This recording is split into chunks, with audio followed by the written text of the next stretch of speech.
Cette classe virtuelle a été enregistrée pour former à distance les évaluateurs sur l'action clé 108, accréditation de consortium de l'enseignement supérieur. En tant qu'évaluateur, l'appropriation du contenu de la classe virtuelle est un prérequis pour analyser et évaluer les candidatures qui vous seront attribuées à l'issue de cette session. Au cours de cette séance de briefing, nous aborderons les points suivants.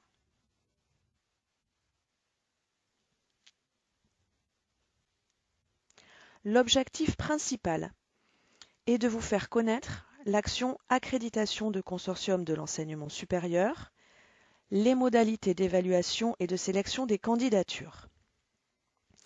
Mais avant cela, il faut replacer l'action 108 dans le contexte général de l'action 1, mobilité des individus à des fins d'apprentissage. La mobilité des individus à des fins d'apprentissage vise des enjeux en termes d'apprentissage, de développement personnel, d'acquisition de langues étrangères, interculturalité, reconnaissance des savoirs et des compétences, synergie avec le monde de l'entreprise, attractivité et dimension internationale des établissements d'enseignement supérieur.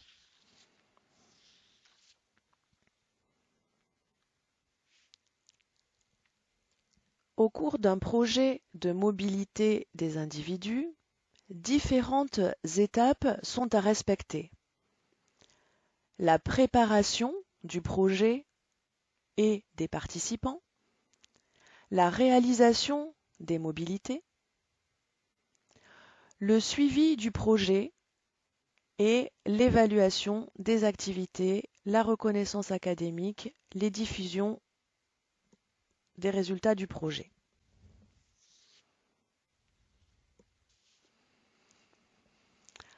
L'action accréditation de consortium de l'enseignement supérieur fait donc référence à un consortium. Qu'est-ce qu'un consortium de l'enseignement supérieur? Il s'agit d'une structure coordinatrice qu'on appelle le coordonnateur, qui a la position de candidat. Il regroupe des partenaires qui sont les autres membres du consortium. Ces partenaires sont des établissements d'enseignement supérieur. En termes de minimum requis, un consortium doit se composer d'au minimum 3 organisations participantes, dont au moins 2 sont des établissements d'enseignement supérieur titulaires de la charte Erasmus.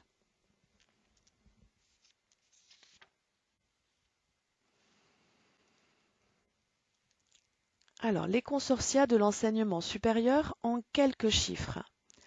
Depuis 2014, on dénombre 63 consortiums de mobilité de l'enseignement supérieur accrédités dans le cadre du programme Erasmus+. 3 de ces consortiums sont situés dans les territoires d'outre-mer. Ces 63 consortiums représentent un total de 480 établissements d'enseignement supérieur impliqués en tant que partenaires ou en tant que coordonnateurs d'un ou plusieurs consortiums. 13 consortiums comptent seulement 3 partenaires, ce qui représente le nombre minimal requis pour composer un consortium, tandis que le plus important d'entre eux compte aujourd'hui 28 partenaires autour de la région Occitanie.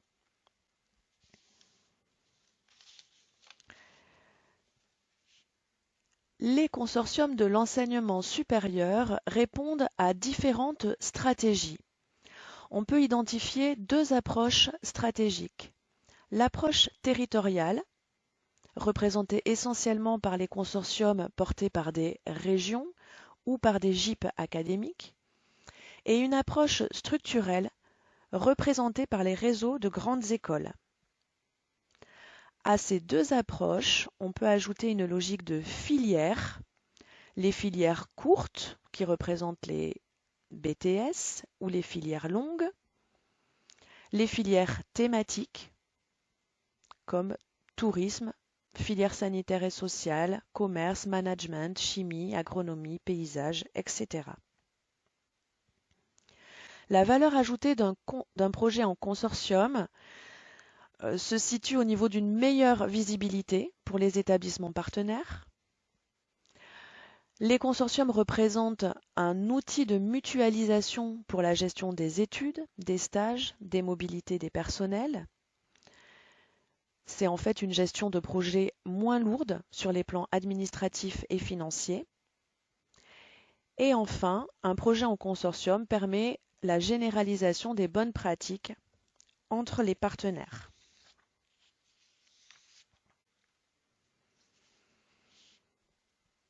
De manière plus concrète, qu'est-ce qu'on appelle une accréditation?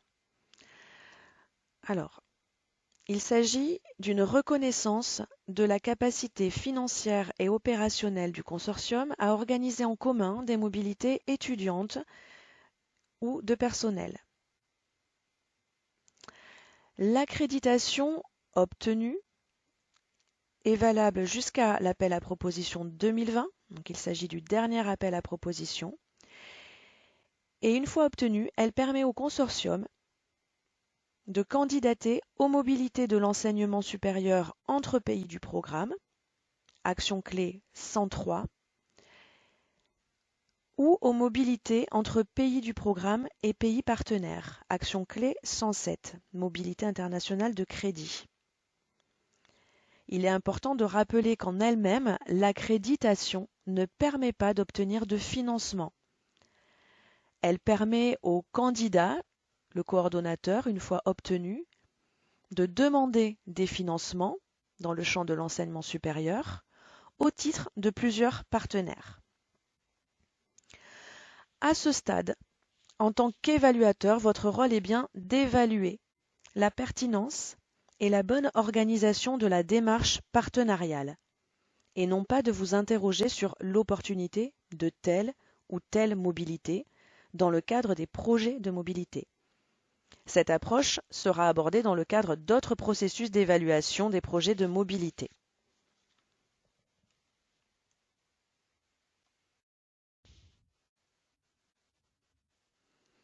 Dans le cadre de cet appel à propositions, peu de candidatures sont attendues, entre 4 et 8 candidatures approximativement.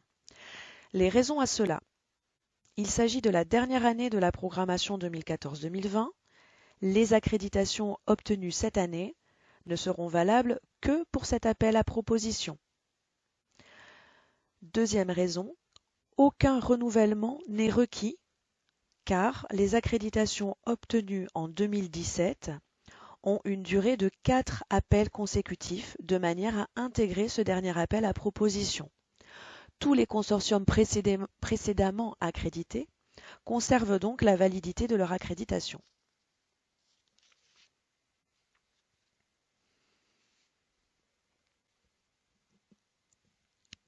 Pour ce qui vous concerne donc, l'évaluation des candidatures 2020. Il s'agit d'une évaluation qualitative des consortiums de l'enseignement supérieur qui a lieu après l'éligibilité formelle des candidatures, celle-ci étant effectuée par le pôle enseignement supérieur. L'évaluation a pour objectif de déterminer la capacité du porteur de projet à recevoir une accréditation. Vous aurez donc un formulaire de candidature par demande d'accréditation, par consortium. Une évaluation qui s'effectue sur 100 points, sur la base de critères spécifiques d'évaluation définis par le guide du programme Erasmus+, une double évaluation des dossiers par des évaluateurs externes, et un double seuil de notation. Un minimum de 60 sur 100 au total est requis, ainsi que au moins la moitié des points pour chaque critère. Dans le détail, voici les critères d'évaluation pour l'accréditation de consortium. On repère donc 4 grands critères qui se décline dans une grille d'évaluation détaillée en sous-critères. Pour cela, il faudra vous référer à la grille d'évaluation qui donne plus de détails sur les différents critères à évaluer. Pertinence du consortium, 30 points maximum sur 100. Qualité de la composition du consortium et des modalités de coopération, 20 points maximum sur 100. Qualité de la conception et de la mise en œuvre des activités par le consortium, 20 points maximum sur 100. Impact et diffusion, 30 points maximum sur 100. Au total, donc, pour être délivré, un candidat devra obtenir un minimum de 60 points sur 100, ainsi que au moins la moitié des points attribuables à chacun des critères.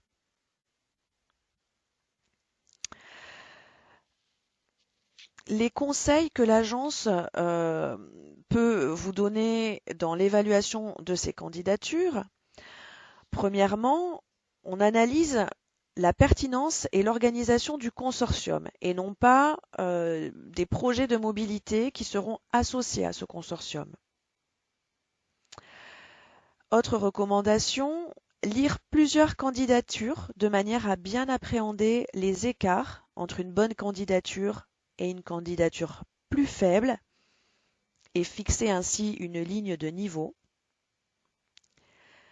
Lire une candidature en entier dans son intégralité avant de noter chacun des critères, de manière à avoir une approche globale et non pas donner des points par sous-critères. L'autre recommandation que vous retrouverez dans le guide des évaluateurs, pas de déduction, pas de jugement, pas d'emphase ni de propos péjoratifs, restez factuel, clair et proportionné par rapport au profil des candidats. Donc avoir une approche proportionnelle des candidatures en fonction des profils des candidats, qui peuvent être des lycées, des grandes universités, des écoles, des associations, des GIP académiques, etc. Vous retrouverez également dans le guide des évaluateurs ce qu'on appelle la fourchette des notes, de manière à vous aiguiller sur ce qu'on attend, ou ce qu'est une note très bien, ce qu'est une note bien, acceptable ou faible. Vous devez prendre soin de la rédaction du commentaire rendu à chaque candidature. Il faudra enfin qu'il y ait une adéquation entre la note attribuée et vos commentaires. Du point de vue de la méthode d'évaluation, chaque candidature devra être évaluée en ligne sur la plateforme d'évaluation de la Commission européenne, OET, Online Evaluation Expert Tool, à l'aide de documents ressources qui vous seront communiqués, comme le guide du programme, le guide des évaluateurs, la grille des critères d'évaluation, lors de 2 phases d'évaluation. Une phase d'évaluation individuelle et une phase d'évaluation en binôme lors de la consolidation. En termes de méthodologie et de conseils, nous vous rappelons l'importance de lire l'ensemble des dossiers attribués de manière à vous faire une idée de la diversité des projets. Considérez la grille d'évaluation détaillée comme votre seul référentiel. Toujours vous y référer pour assurer une évaluation objective et éviter les jugements de valeur. Évaluer la candidature et ses annexes, ne pas chercher ailleurs les informations en vertu du principe déclaratif. Gardez à l'esprit le principe de proportionnalité. Évaluer l'intégralité du dossier même si l'un des critères n'obtient pas la moyenne requise. Et enfin, utiliser le barème de notes disponible dans le guide des évaluateurs.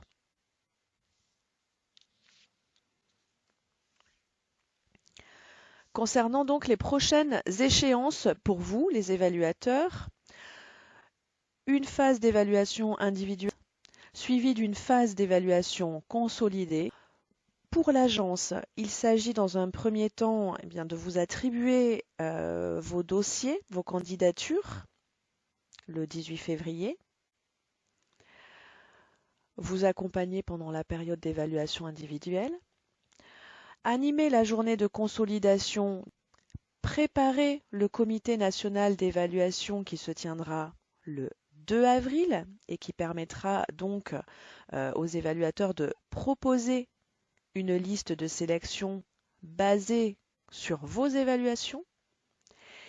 Et enfin, pour l'agence, donc publier les résultats de cet appel à proposition accréditation de consortium le 8 avril de manière à laisser du temps, le temps nécessaire pour traiter les candidatures demande de financement à la mobilité individuelle des individus. Ainsi, les candidats reçoivent une notification de l'acceptation ou du refus de leur accréditation et s'ensuit le traitement ou non de leur candidature pour des mobilités individuelles dans le champ de l'enseignement supérieur, donc action clé 103, mobilité intra-européenne, ou action clé 107, mobilité internationale de crédit. Pour toute question relative à l'évaluation de vos candidatures, merci de contacter erasup@agence-erasmus.fr. Merci de nous avoir écoutés.